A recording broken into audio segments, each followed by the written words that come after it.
Hello दोस्तों, आज grammar में हम प्रेजेंट परफेक्ट टेंस पढ़ने वाले हैं। इससे पहले हम प्रेजेंट कंटिन्यूअस के जो 6 टेंस थे उसको हमने खत्म कर दिया है, तो आज हम पढ़ेंगे प्रेजेंट परफेक्ट टेंस। चलिए, इसकी क्या पहचान होती है इससे हम स्टार्ट करते हैं। ठीक है, प्रेजेंट परफेक्ट टेंस की क्या पहचान होती है उससे हम शुरू करेंगे। देखिए, लिखा है पहचान: जिन वाक्यों के अंत में चुका है, चुके हैं, चुकी हैं, लिया है, ठीक है, चुका, चुकी, चुके इत्यादि, या, ये, दा है, दी है, दे है आदि शब्द आते हैं, तो वह वाक्य किसका होता है? प्रेजेंट परफेक्ट टेंस का होता है। जैसे समझिए, जिसमें किसी काम का खत्म होना बताया जाता हो, जिसमें कोई काम खत्म हो चुका हो, उसको क्या कहते हैं? प्रेजेंट परफेक्ट टेंस का कहते हैं। और लास्ट में अगर आपको है मिल जाए, काम खत्म हो और लास्ट में आपको है मिल जाए, तो आप ये समझ लेना है कि प्रेजेंट परफेक्ट टेंस। जैसे वह खाना खा लिया है, वह दौड़ चुका है, वह नहा लिया है, वो बैठ चुका है, तो लास्ट में है मिल रहा है और काम क्या हो रहा है? समाप्त दिख रहा है। जैसे वो खाना खा लिया, खा लिया मतलब खाना खा के खत्म हो गया।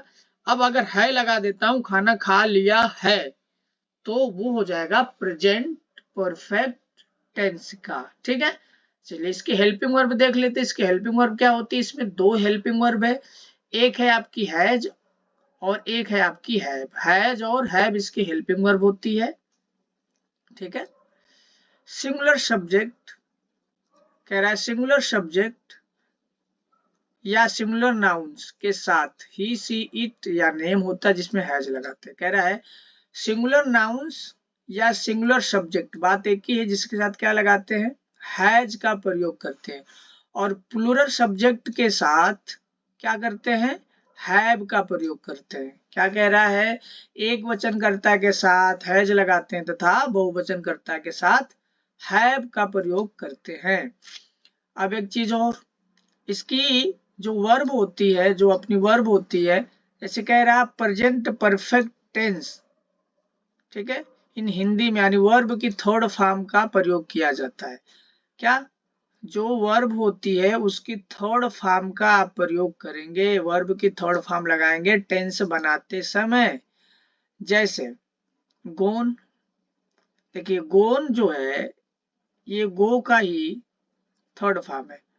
जैसे गो हो गया आपका, ठीक है, गो सेकेंड फॉर्म होती है वेंट और थर्ड फॉर्म होती है गोन। ठीक है, तो ये क्या कह रहा है कि गो की जगह पे ना, जब जाने वाली बात आएगी तो गो की जगह पे आपको गोन लगाना होगा, वर्ब की थर्ड फॉर्म लगानी होगी। ईटेन, ईट की जो फर्स्ट फॉर्म होती है वो, ईटेन की जो फर्स्ट फॉर्म होती है वो होती ईट। ईट मतलब क्या होता है? खाना। ठीक है, और इसका सेकेंड फॉर्म होता है एट और थर्ड फॉर्म होता है ईटेन। तो इट की जगह पे हमको लगाना है ईटेन। मैं एक दिन वर्ब की फर्स्ट, सेकंड और थर्ड फॉर्म के बारे में बताऊंगा, जिसको आपको बहुत ज्यादा याद नहीं करनी पड़ेगी, कुछ ही याद करना पड़ेगा, बाकी सब में आप ईडी लगा के बना लेंगे। इतनी बात आई समझ में कि वर्ब की सेकेंड फॉर्म का प्रयोग करते हैं। देख लेते हैं कि इसका अफर्मेटिव क्या होता है। ठीक है, अफर्मेटिव सेंटेंस है, पहले क्या लिखेंगे? सब्जेक्ट, फिर हैज या हैव लिखना होता है, फिर वर्ब की थर्ड फॉर्म लगानी होगी, फिर ऑब्जेक्ट, फिर अदर वर्ड्स, ये आपको लिखने होते हैं। तो मैं एग्जांपल देख लेता हूँ। सीता एक मधुर गीत गा चुकी है, तो हो जाएगा सीता हैज संग अ स्वीट सॉन्ग। सिंग का ये थर्ड फॉर्म है, संग अ स्वीट सॉन्ग। सब कुछ वही रहेगा, वर्ब की थर्ड फॉर्म आ जाएगी। अब आपका है प्रधानमंत्री नरेंद्र मोदी स्टेज पर भाषण दे चुके हैं। So like the Prime Minister Narendra Modi has given speech on the stage. The Prime Minister Narendra Modi, अब देखिए ये पूरा का पूरा आपका हो गया सब्जेक्ट, यहां से यहां तक का हो गया subject. The prime minister Narendra Modi has given speech on the stage. ठीक है, गिव का थर्ड फॉर्म है।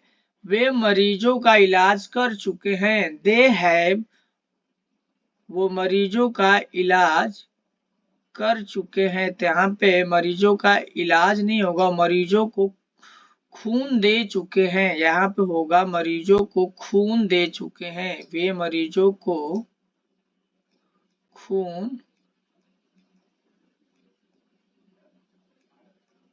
दे चुके हैं तो हो जाएगा they have donated blood to patient.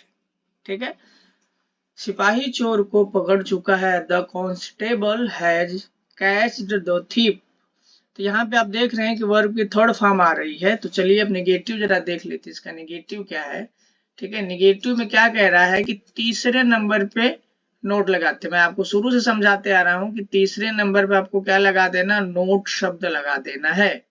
ठीक है, मेरे दोस्त मुझे पत्र नहीं लिख चुके हैं, कह रहा मेरे दोस्त मुझे पत्र नहीं लिख चुके हैं। तो हो जाएगा माई फ्रेंड्स हैव, दोस्त है तो my friends have not. Third number पे रिटन लेटर्स टू मी, यानी जो आप राइट पढ़ते हैं उसी का ये क्या है, थर्ड फॉर्म है। राधा अपना पाठ याद नहीं कर चुकी है, राधा अपना पाठ याद नहीं कर चुकी है। तो जाएगा Radha has not learn, Radha has not learn her lesson. क्या कह रहा है, लर्न का जो थर्ड फॉर्म होती है लर्नड होती है, LERNED। ठीक है, लर्नेड आप पढ़ सकते हो, कोई दिक्कत नहीं है। Radha has not learned her lesson. मेरा भाई नहीं खेल चुका है, my brother has not played, my brother has not played. Radha, अब देख रहे हैं आप, राधा अपना पाठ याद नहीं कर चुकी है, तो हो जाएगा राधा हैज नॉट, ठीक है, लर्नेड हर लेसन। मेरा भाई नहीं खेल चुका है, my brother has not played. Negative sentence आपका ये कंप्लीट हुआ। इंट्रोगेटिव देखते हैं अब इसका जरा। ठीक है, एग्जाम्पल है जिसको आप देख लें। अब इंट्रोगेटिव क्या है इसके बारे में समझ लेते हैं। इंट्रोगेटिव मैंने आपको कितनी बार समझा दिया है, फिर भी एक बार फिर समझा देता हूँ। कह रहा है जिन प्रश्नवाचक वाक्य का उत्तर केवल हाँ या ना में मिले, केवल हाँ या ना में मिले, उसमें प्रश्नवाचक शब्द की अंग्रेजी नहीं लिखते। कह रहा है कि जिसका आप आंसर हाँ या ना में दे पाएंगे उसमें आप प्रश्नवाचक शब्द की अंग्रेजी नहीं लिखेंगे, सहायक क्रिया पहले लिखते हैं। क्या करते हैं, सहायक क्रिया पहले लिखते हैं।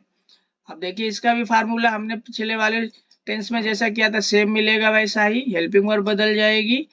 ठीक है, हेल्पिंग वर्ब सब्जेक्ट, वर्ब की थर्ड फॉर्म, ठीक है, ऑब्जेक्ट, अदर वर्ड्स। ठीक है, तो चलिए स्टार्ट करते हैं, देखते हैं आगे क्या होता है।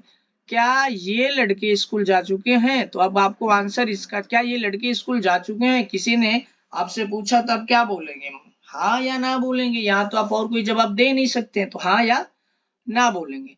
तो हो जाएगा सबसे पहले ये है, ये लड़के हैं तो ये है बहुवचन, तो हो जाएगा have these boys gone to school। Verb की थर्ड फॉर्म, गो की थर्ड फॉर्म हो गई गोन, आपका ये गो है, और गो की जो थर्ड फॉर्म होती है वो होती गोन।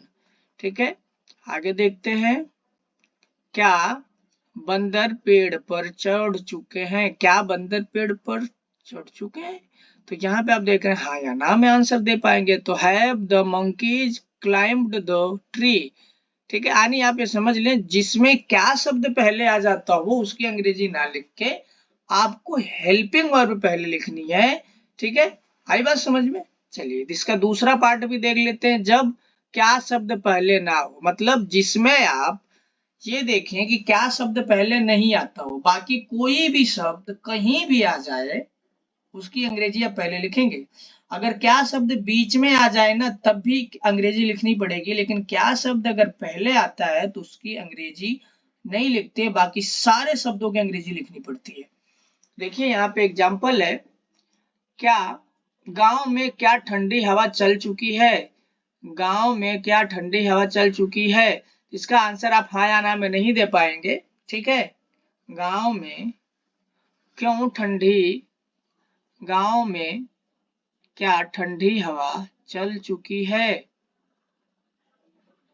तो यहाँ देखिए क्या शब्द जो है बीच में नहीं आया है, सॉरी क्या शब्द जो है पहले नहीं आया, तो इसके अंग्रेजी आपको लिखनी पड़ेगी। तो लिखोगे what has the cold wind blow in the village, ठीक है, जब क्या शब्द पहले ना आए। तो कब विद्यार्थी कक्षा में शोर मचा चुके हैं? कब विद्यार्थी, तो कब का प्रश्नवाचक शब्द का इंग्लिश जो होता है when have the students made noise in the class, verb की थर्ड फॉर्म में ध्यान रहे आप लोगों को। तुमको कौन पढ़ा चुका है? हु हैज टीच्ड यू, कह रहा हु हैड टीच्ड यू, ठीक है। आई होप आपको इस वीडियो से कुछ ना कुछ सीखने को मिला होगा। तो उम्मीद करता हूं कि आप लाइक शेयर सब्सक्राइब और कमेंट जरूर करेंगे, जिससे मुझे बहुत ही मोटिवेशन मिलता है।